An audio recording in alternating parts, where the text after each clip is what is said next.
हाँ तो class 11th वालों, क्या हाल चाल है तुम्हारे। आई होप तुम एकदम बढ़िया होंगे। मैं जानता हूँ आपके जो हाफ ईयरली फिलहाल में हुए हैं वो बिल्कुल भी अच्छे नहीं गए हैं, और कुछ बच्चों का जो रिजल्ट आया है उससे वो बिल्कुल भी नाखुश है। क्योंकि इसका रीजन ये है कि कुछ तो हमने पढ़ाई नहीं करी, ऊपर से जो टीचर सिलेबस ने कराया वो भी बहुत ही स्पीड में कराया, हमें कुछ भी समझ में नहीं आया। और एक और चीज़ मैं तुम्हें बता दूं, अब हाफ ईयरली खत्म होने के बाद जो तुम्हारा सिलेबस है ना वो रॉकेट की स्पीड से भागने वाला है, और तुम्हें अगर तुम ऐसे ही चलते रहे ना तुम्हारे लिए बहुत बड़ी दिक्कत क्रिएट हो जाएगी आने वाले समय में। क्योंकि फाइनल एग्जाम में तुम्हारे ना पास होने के लाले पड़ जाएंगे, तुम्हें ये लगेगा भाई मैं कैसे करके पास हो जाऊं। तो इसलिए ये वीडियो आपके लिए प्रॉपर स्ट्रेटेजी वीडियो होने वाली है। इस वीडियो के अंदर मैं तुम्हें प्रॉपर एक्सप्लेन कर रहा हूँ कि कैसे आने वाले 3 से 4 महीनों के अंदर तुम अपना पूरा कंप्लीट सिलेबस कर पाओगे इफेक्टिवली क्लास 11th का, और कैसे जो तुम्हारे बैकलॉग बने हुए हैं उनको कैसे कवर करोगे। और कुछ बच्चे कह रहे थे भैया हमें टाइम मैनेजमेंट का कुछ बता दो, हमारे पास टाइम ही नहीं इफेक्टिवली तरीके से मैनेज नहीं हो पाता, तो वो भी उसका भी सोल्यूशन इस वीडियो में आपको मैं बता रहा हूँ। तो बस शर्त इतनी सी है, अगर आपकी प्रिपरेशन भी अच्छी नहीं है, तुम्हें भी लगता है कि भाई मेरी क्लास 11th वेस्ट होती दिख रही है, तो ये इस वीडियो को एंड तक देख लेना। इसके अंदर मैं तुम्हारी पूरी प्रॉब्लम सोल्व कर दूंगा। इस वीडियो के अंदर मैं तुम्हें ये भी बताऊंगा कि इस मूवमेंट पर तुम्हें कौन से टीचर के कौन से लेक्चर देखने हैं और कैसे अपने सिलेबस को इफेक्टिवली कंप्लीट करना है। तो आई होप तुम्हें इस वीडियो को एंड तक जरूर देखोगे। चलिए बिना देरी के वीडियो को स्टार्ट करते हैं। Let's begin. तो सबसे पहले मैं ध्यान से तुम्हें बता दूं, पहले तो सिलेबस का पता होना चाहिए, क्योंकि क्लास 11th में जो स्टूडेंट होते हैं ना उन्हें सिलेबस का ही पता ही नहीं होता। जो मास्टर कराता रहता है बस उसको ही वो पढ़ते रहते हैं। क्योंकि भाई तुम्हें ना कंपटीशन एग्जाम भी देना है आगे चलकर, तो तुम्हें सिलेबस का जरूर पता होना चाहिए, क्योंकि कंपटीशन एग्जाम में जो क्लास 11th का सिलेबस है वो काफी ज्यादा वेटेज रखता है। तो इसलिए तुम्हें ना सिलेबस को इस तरीके से कंप्लीट करना है कि हमारा जो इस समय पर जब हम मेहनत करेंगे वो हमारी कंपटीशन एग्जाम में भी हेल्प कर रही हो। तो सबसे पहले मैं तुम्हें ना चैप्टर बता देता हूँ, हर एक सब्जेक्ट के कितने कितने चैप्टर हैं, उसके बाद मैं टोटल करके बताऊंगा पीसीबी वालों के भी और पीसीएम वालों के भी। देखो फिजिक्स केमिस्ट्री तो दोनों में सेम ही रहने वाला है।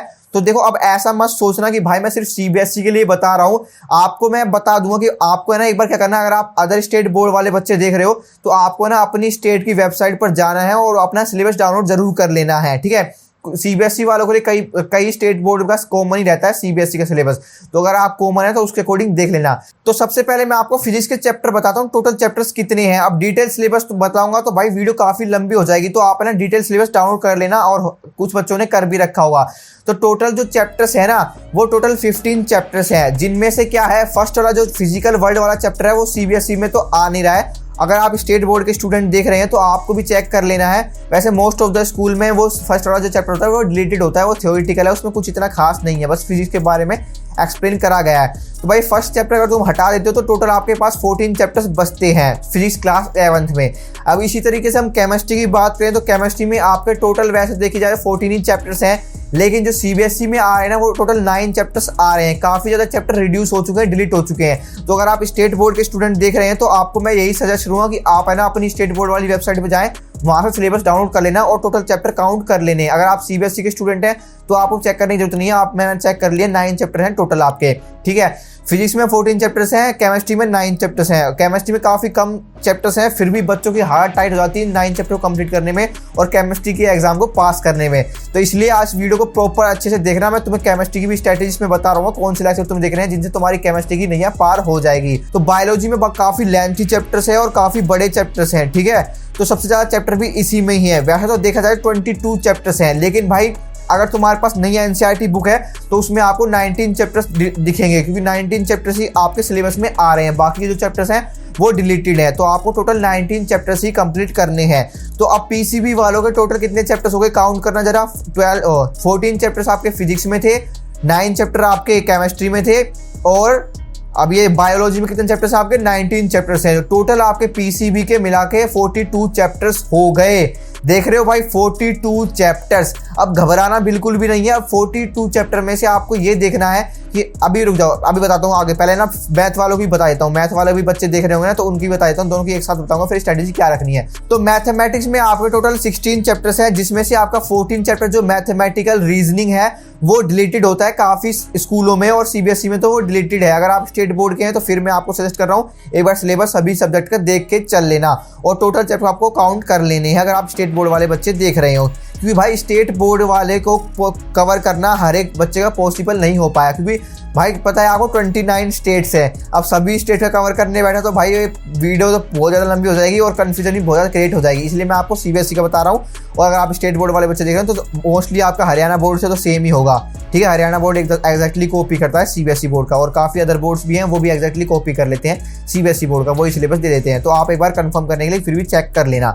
तो मैथमेटिक्स में आपके टोटल 16 चैप्टर्स हैं, जिसमें से 14 चैप्टर रिलेटेड है, तो टोटल आपके 15 चैप्टर्स हो गए। तो अब अगर आप काउंट करोगे तो पीसीएम वाले वो टोटल 38 चैप्टर्स होते हैं। तो 42 चैप्टर में से कुछ स्टूडेंट होंगे जिनके 10 चैप्टर कंप्लीट हो गए होंगे, या किसी के 10 चैप्टर हुए होंगे, किसी के 12 चैप्टर हो गए होंगे।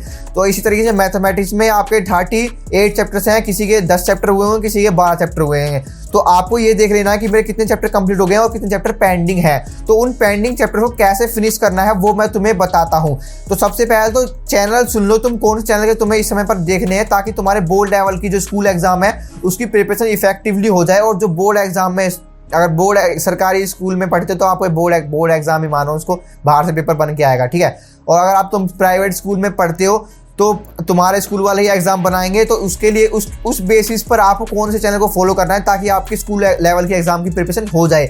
याद रहे, आपको स्कूल लेवल की एग्जाम प्रिपरेशन करनी है तो आपको वही चैनल देखने हैं जो स्कूल लेवल करवाते हैं। अब आप क्या करते हो, आप जेई लेवल की या नीट लेवल के लेक्चर देखने लग जाते हो, जिसमें आपका काफ़ी ज़्यादा टाइम वेस्ट हो जाता है। वहाँ पर वो टेक्निक्स और ट्रिक्स बताते हैं जो कि तुम्हें डिस्क्रिप्टिव पेपर में जो आपका स्कूल एग्जाम में होता है वो वहाँ नहीं अप्लाई होती। तो आपको मैं वही चैनल सजेस्ट करूँगा जो आपके स्कूल लेवल की एग्जाम में प्रिपरेशन में हेल्प कर रहे होंगे। तो सबसे पहले मैं फिजिक्स के लिए बताता हूँ। अब देखो, मोस्ट इंपोर्टेंट पार्ट आने वाला है, इस वीडियो को बिल्कुल भी स्किप करके मत जाना। ये वीडियो बहुत ज़्यादा इंपॉर्टेंट होने वाली है, तो एंड तक जरूर देख के जाना।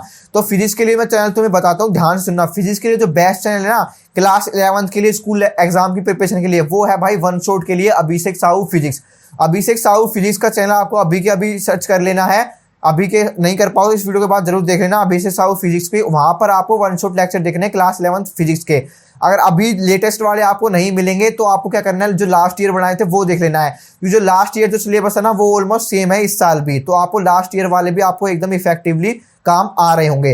फिजिक्स के लिए मैंने चैनल बता दिया। आप केमिस्ट्री के लिए जो मैं आपको बताना चाह रहा हूँ, केमिस्ट्री के जो बेस्ट चैनल है वो है इस समय पर स्कूल लेवल प्रिपरेशन के लिए, वो है भारत पांचाल केमिस्ट्री। तो इनके चैनल से आपको केमिस्ट्री पढ़नी है, और केमिस्ट्री की आपका बहुत ही कम सिलेबस है, 9 चैप्टर्स हैं। तो आपका बहुत जल्दी केमिस्ट्री फिनिश भी हो जाएगा और आपकी अच्छे से 2 से 3 बार रिवीजन भी हो जाएगी। और मैं बता दूं, सबसे पहले केमिस्ट्री का सिलेबस कंप्लीट करना और उसकी रिवीजन करना। और एक और इंपॉर्टेंट चीज मैं आपको बता दूं जो कि most of the student mistake करते हैं, जो चैप्टर्स आपके क्लास 11th में है और जिनका कंसेप्ट क्लास 12th में यूज होने वाला है, उनको आपको डिटेल में अच्छे से शॉर्ट नोट्स बनाने के साथ साथ कंप्लीट करना है।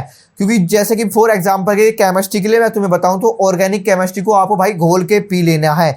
चाहे 2 बार रिवाइज करो, चाहे 3 बार करो, चाहे 4 बार करो, जब तक तुम्हें समझ में नहीं आए जब तक उसको पढ़ते ही रहो, पढ़ते रहो, पढ़ते रही। बाकी के तुम्हारे अदर चैप्टर्स हो गए, इक्विलिब्रियम वाला चैप्टर हो गया, उसको एक बार के लिए स्किप कर देना। लेकिन ऑर्गेनिक केमिस्ट्री को आपको स्किप बिल्कुल भी नहीं करना है। हाइड्रोकार्बन वाला चैप्टर है उसको भाई घोल के बिल्कुल पी लेना है, क्योंकि 12th पूरी आपकी ऑर्गेनिक अलग वॉल्यूम है और 50% आपकी बोर्ड एग्जाम में वेटेज रख रही है, जो कि भाई मोस्ट ऑफ द स्टूडेंट को फेल करवाती है क्लास 12th में। तो इसलिए मैं आपको अभी सतर्क कर रहा हूँ, अगर आप तुमने ऑर्गेनिक केमिस्ट्री को स्ट्रॉन्ग कर लिया तो तुम्हें बहुत ही ज़्यादा फायदा मिलेगा क्लास 12th में। तो इसी तरीके से आपको फिजिक्स में भी देख लेना कि फिजिक्स में भी जो चैप्टर्स हैं बेसिक्स वाले, जो काइनेमेटिक्स हो गया, वेक्टर वाला चैप्टर हो गया, उनको अच्छे से कंप्लीट करना है आपको। ग्रेविटेशन वाला चैप्टर हो गया, उसको अच्छे से कंप्लीट करना है। उसका कंसेप्ट आपका फर्स्ट चैप्टर में यूज हो रहा होगा क्लास 12th में जाओगे तो इसलिए कुछ ऐसे चैप्टर्स होते हैं। अब बायोलॉजी में भी जैसे सेल वाला चैप्टर हो गया, सेल डिवीजन वाला जो 3rd यूनिट है, वो मोस्ट इंपोर्टेंट यूनिट है आपके नीट के पॉइंट ऑफ व्यू से भी और आपके बोर्ड एग्जाम के पॉइंट ऑफ व्यू से। जब क्लास 12th में जाओगे वहां पर भी आपकी कंसेप्ट यूज हो रहा होगा, प्रीवियस क्लास 11th का यूज होगा क्लास 12th में। तो ये चैप्टर्स कुछ होते हैं ऐसे कंप्लीट आपको अच्छे से रिवाइज करने हैं और बिल्कुल इफेक्टिव तरीके से यूज करना है। अब ऐसा नहीं कि आपने वन शॉट वीडियो देख ली और आपको भ्रम हो गया कि भाई मेरा चैप्टर कंप्लीट हो गया है। तो भाई ऐसा चैप्टर बिल्कुल भी कंप्लीट होने वाला नहीं है। तुम 2 दिन बाद सारा उस चैप्टर का आपके माइंड में से ब्लैंक हो जाएगा। तो ये मिस्टेक आपको बिल्कुल भी नहीं करनी है। जो भी चैप्टर पढ़ना है उसको इफेक्टिवली PYQ के साथ और आपके NCERT एक्सरसाइज के साथ कंप्लीट करना है। मैंने फिजिक्स के लिए बता दिया, केमिस्ट्री के लिए बता दिया, अब बायोलॉजी और मैथमेटिक्स के लिए बताता हूँ। देखो बायोलॉजी वाले अगर तुम देख रहे हो ना, तुम्हें रिवीजन करनी है। तुम चैप्टर कंप्लीट कर चुके हो, रिवीजन करनी है तो कंपटीशन वाला पे विपिन शर्मा सर पढ़ा रहे हैं, वन शॉट में आपकी रिवीजन करवा रहे हैं, हर एक चैप्टर को 1 घंटे में कवर कर रहे हैं। तो रिवीजन के लिए वो वाला सीरीज बेस्ट है आपकी कंपटीशन वाला चैनल पर। मैं प्ले लिस्ट भी डाल दूंगा इस वीडियो के बाद, चेकआउट कर लेना। ठीक है। अगर तुम्हें डिटेल में चैप्टर पढ़ना है, अच्छे से समझना है, ठीक है, थ्योरी समझनी है, पूरा कंसेप्ट समझना है, तो आपको क्या करना है, एनसीईआरटी वाला चैनल पे जाना है। वहां पर आपको जो भी टीचर पढ़ा रहा है वो बेस्ट है भाई, उनकी प्लेलिस्ट आपको फॉलो कर लेनी है। सिमिलरली आप मैथमेटिक्स के स्टूडेंट हैं तो आपको भी एनसीईआरटी वाला पे जाना है। वहां पर प्लेलिस्ट होगी, वहां पर जो भी टीचर पढ़ा रहा है मैथमेटिक्स उसको अच्छे से फॉलो कर लेना है। अब देखो मैथमेटिक्स में क्या करना है, अब सिंपल आपको लेक्चर नहीं देखना है भाई। अगर तुमने कॉपी और पेन लेके नहीं बैठे तुम मैथमेटिक्स लेक्चर में, मैथमेटिक्स में भी क्या इवन हर एक जब भी लेक्चर देखो कोई भी सब्जेक्ट का, कॉपी और पेन लेके बैठना है। वेब सीरीज जैसे देखते हो, तारक मेहता जैसे देखते हो, वैसे लेक्चर को नहीं देखना है। आपको सीरियस होकर बैठना है। अब आपका हाथ चलना चाहिए, पेन लिखना चाहिए, और जो भी लेक्चर में बताया जा रहा है छोटे छोटे बातें नोट डाउन करते रहना, शॉर्ट नोट बनाते रहना। नेक्स्ट जो बात आती है वो आती है भाई बैकलॉग्स कैसे कवर करें। भैया बहुत सारे बैकलॉग्स बचे हुए हैं, उनको कैसे कवर करें।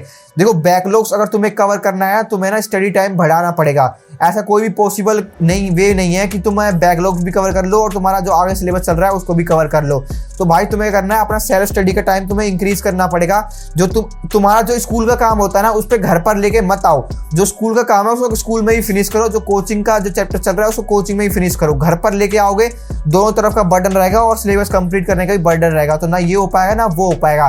तो तुम्हें करना है 31 दिसंबर तक अपना टारगेट कंप्लीट कर लेना। जितने भी चैप्टर तुम्हारे पेंडिंग है डेज के हिसाब से डिवाइड कर लेना कि भाई 31 दिसंबर से पहले मेरे को ये चैप्टर कंप्लीट करने हैं। और मैं तुम्हें डेफिनेटली कह रहा हूँ अगर तुम्हारा फिजिक्स और केमिस्ट्री का तुम्हारा सिलेबस कंप्लीट हो जाएगा 31 दिसंबर से पहले, अगर तुम डेडिकेटली 3 से 4 घंटे का स्लॉट लगाते हो डेली कंसिस्टेंटली। और तुम्हारे बैकलॉग बने हुए हैं उनको क्या करना है, बैकलॉग बने हुए हैं उनको क्या करना है बाद में करना है। बाद में मतलब जो तुम्हारे एंड डेज होंगे या वीकेंड जो होते हैं ना वहां पर लगाना है। जैसे सैटरडे हो गया, संडे हो गया, अब तुम्हारे फेस्टिवल्स भी आ रहे हैं अक्टूबर में बहुत सारे, तो फेस्टिवल में थोड़ा समय निकाल के, अब ऐसा तो नहीं है कि भाई पूरे दिन ही फेस्टिवल एंजॉय करोगे, 24 घंटे में से 20 घंटे एंजॉय करोगे या फिर 15 घंटे एंजॉय करोगे, 3-4 घंटे एंजॉय कर लिया, बाकी का जो टाइम बचा है उसमें अपना बैकलॉग्स कवर कर लिए। अब बैकलॉग कवर कैसे करने, बैकलॉग कवर करने के लिए जो भी तुम्हारा चैप्टर है वो सेम ही। बैकलॉग का मतलब क्या है भाई, तुम्हारा पिछला चैप्टर छूटा हुआ है तुमने वो कंप्लीट नहीं करा, तो तुम्हें क्या करना है, वन शॉट वीडियो देखनी है और उसी चैप्टर्स के एनसीईआरटी के एक्सरसाइज के क्वेश्चन लगाने हैं और पीवाईक्यू सोल्व करने। प्रीवियस ईयर क्वेश्चन अब कहाँ मिलेंगे भैया, 12th वालों के लिए तो होते हैं, 11th वालों के लिए कोई बताता नहीं है। तो 11th वालों के लिए क्या करना है, मैं तुम्हें है ना गिव अवे कर दूंगा। मेरे पास पड़ी है एक फिजिक्स की तो पड़ी है, बाकी केमिस्ट्री और बायोलॉजी की नहीं है भाई मेरे पास। फिजिक्स की मैं तुम्हें गिव अवे कर दूंगा, बस तुम्हें क्या करना है इस चैनल पे कंटिन्यू बने रहना है, ठीक है। और एक प्यारा सा कमेंट हर एक वीडियो पे छोड़ते रहना है, जो कंसिस्टेंटली रहेगा मैं उस पर नोटिस करूंगा और उसी का भाई वो गिव अवे का विनर होगा। तो ये आपका कंडीशन है गिव अवे की, तो आपको ये जरूर ध्यान रखनी है, ठीक है। नेक्स्ट जो इंपॉर्टेंट चीज आती है वो आती है भाई टाइम मैनेजमेंट को लेकर। भैया टाइम मैनेजमेंट कैसे करें, स्कूल जाते हैं आधा दिन तो हमारा वहीं चला जाता है, उसके बाद कोचिंग जाते हैं उससे आधा दिन वहाँ चला जाता है, ठीक है। बच्चे हमारे पास 3 से 4 घंटे, उसमें हम थक जाते हैं, खा पी के सो जाते हैं। देख भाई तू है ना अपने आप से एक बार पूछियो, स्कूल तू जाएगा वो सभी बच्चे जाते हैं, वो टॉपर बच्चा भी जा रहा है, कोचिंग जा रहा है वो टॉपर बच्चा भी जा रहा है, ठीक है। और तू घर आके थक जा रहा है, तो ऐसा तो नहीं है भाई टॉपर बच्चा नहीं थक रहा होगा, वो भी थक रहा होगा, लेकिन उसे पता है कि भाई मेरे को टॉप 5% में आना है तो मुझे पढ़ना पड़ेगा, 4 घंटे नहीं तो कम से कम 2 घंटे का स्लॉट निकालना पड़ेगा।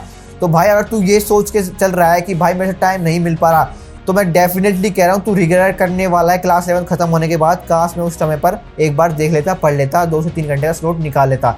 तो भाई आपको ना 2 से 3 घंटे का स्लॉट निकालना पड़ेगा। 24 घंटे में से 3 से 4 घंटे निकालने हैं आपके पास, ठीक है। बाकी के 20 घंटे आपके पास ही हैं। अब 20 घंटे में से आपको नहीं निकाल पाए तो भाई सारा खेल भाई टाइम मैनेजमेंट का है, ठीक है। टाइम वो भी मैनेज कर रहा है जो दिहाड़ी मजदूरी कर रहा है, ठीक है। टाइम मैनेजमेंट वो भी कर रहा है जो महीने का 20 से 25 लाख छाप रहा है। तो सारा खेल टाइम मैनेजमेंट का है और दिमाग वाले चीज़ का है। और एक और इंपॉर्टेंट चीज़ मैं तुम्हें बता दूं, चैप्टर कंप्लीट करने का तरीका क्या रखना है वो एक बार फ्रेमवर्क सुन लो, उसके बाद मैं वीडियो खत्म कर दूंगा। फ्रेमवर्क ये रखना है, पहले आपको फ्रेश चैप्टर की बताता हूँ। अगर तुमने फ्रेश चैप्टर स्टार्ट कर रहे हो, तुम्हें करना है चैप्टर का पहले ओवरव्यू लेना है। Overview in the sense one shot video देख लेनी है अच्छे से, ध्यान से, इफेक्टिवली, डेडिकेशन के साथ। अब ऐसा ना हो कि भाई ऊपर से नोटिफिकेशन आ रहा है, ऊपर से किसी का मैसेज आ गया तो वहाँ पे रिप्लाई करने चले गए, फिर 5 मिनट बाद फिर लेक्चर पे आ गए, फिर आधे घंटे बाद फिर किसी का मैसेज आ गया, फिर 5 मिनट बाद फिर लेक्चर पे आ गए। तो भाई ऐसे कुछ भी समझ में नहीं आएगा। या तो नोटिफिकेशन ऑफ कर देना या फिर ऑफलाइन मोड में सेव करके लेक्चर को देखना, ये बेस्ट तरीका होता है लेक्चर देखने का, ठीक है, ताकि आप डिस्ट्रैक्शन से बच जाओ और आपका सिलेबस भी कम, आपका जो लेक्चर है वो टाइम पे खत्म हो जाए। अगर आपने वो चैप्टर एक बार पढ़ रखा है तो आपको स्पीड बढ़ा के देखना है। 2x पे बिल्कुल भी मत देखना, 1.5x पे देख लेना, 1.5x पे अगर तुम फर्स्ट टाइम देख रहे हो तो 1.25x पे देख लेना, ठीक है। क्योंकि भाई जब टीचर पढ़ा रहा होता है ना और तुम स्पीड बढ़ाकर 2x पे देखते हो तो कुछ भी समझ में नहीं आते, और कुछ तो महान मूवी ऐसे होंगे इस वीडियो को भी 2x में देख रहे होंगे, फिर सुनाई दे रहा ये सुनाई दे रहा होगा ना, तो भाई ऐसे कुछ भी समझ में नहीं आता। तो आपको ये चीज़ें मिस्टेक नहीं करनी है, छोटी छोटी मिस्टेक होती हैं। हमें ये लगता है कि हम जल्दी सिलेबस कंप्लीट कर लेंगे, जल्दी लेक्चर कंप्लीट कर लेंगे, पर ऐसा होता नहीं है, इससे डबल ही टाइम लग जाता है हमारे पास। तो ऐसी मिस्टेक तुम्हें बिल्कुल भी नहीं करनी है। और फ्रेमवर्क में तुम्हें बताने वाला था, को पहले वन शॉट लेक्चर देखना है, उसके बाद क्या करना है, एनसीईआरटी रीड करने का तुम्हारे पास समय हो, बायोलॉजी के तुम स्टूडेंट हो तो एनसीईआरटी बायोलॉजी जरूर रीड कर लेना। ऑर्गेनिक भाई मैं तुम्हें रिक्वेस्ट कर रहा हूँ भाई, बड़ा भाई होने के नाते ऑर्गेनिक को अच्छे से पढ़ लेना, क्योंकि ताकि तुम फिर मुझे थैंक यू बोलने वाले हो क्लास 12th में, क्योंकि भाई ऑर्गेनिक हाथ खराब पड़े थे। मैंने भाई खुद सफ़र किया है तो मैं तुम्हें बता रहा हूँ, ठीक है। जब मैं क्लास 12th में था तो ऑर्गेनिक से पूरी क्लास की हालत ख़राब थी, मेरी ठीक ठाक थी, अच्छी नहीं कहूँगा, ठीक ठाक थी बाकी अदर स्टूडेंट के कंपैरिजन में। तो ऑर्गेनिक को आपको अच्छे से कंप्लीट करना है। फिर आपको क्वेश्चन प्रैक्टिस करने हैं, क्वेश्चन लगाने के बाद एनसीईआरटी जो इंटेक्स क्वेश्चन है वो सोल्व कर लेने हैं, और प्रीवियस ईयर क्वेश्चन तुम्हें गूगल पर मिल जाएंगे, तो वहाँ से एक बार चेक कर लेना। जो मेन चैप्टर्स हैं जिसका कंसेप्ट आपका 12th में यूज़ होने वाला है, उन चैप्टर से ही बता रहा हूँ।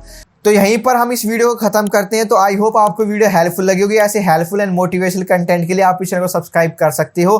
तो see you in the next video, तब तक के लिए गुड बाय।